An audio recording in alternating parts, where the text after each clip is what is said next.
Recep. İçimni kızarttı. Burunqi muhabbetim degan goy. Nima bo'ldi yana? Zeshni o'zgartdi. Tovshonni o'zgartdi. Gash bo'la. Nimaga o'zgartdimi? Bir aqmas bilan muhabbatlashib turgan to'q kunyochar chiqarib qo'ydi abo.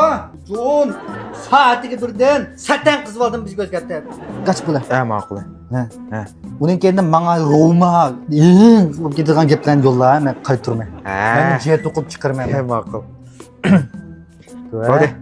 Tovshan o'zgarib bo'ldi. Bobe, nizagamana. Kızı. 宝贝，我在想你呀。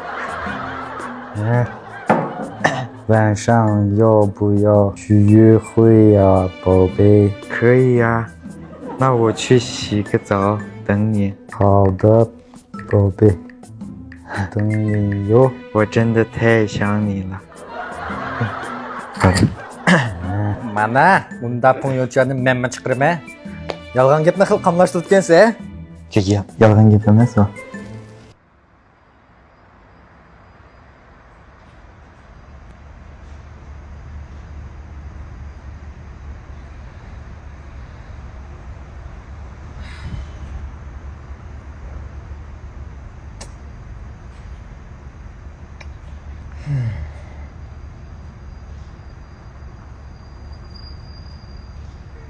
Ya, o'rgangansa unda qanday gaplarni.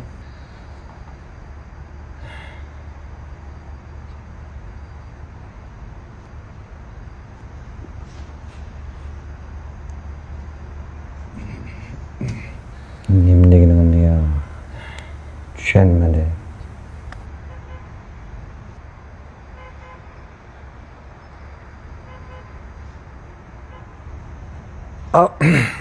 Muzdek chiqib ketdi, yana bir pot.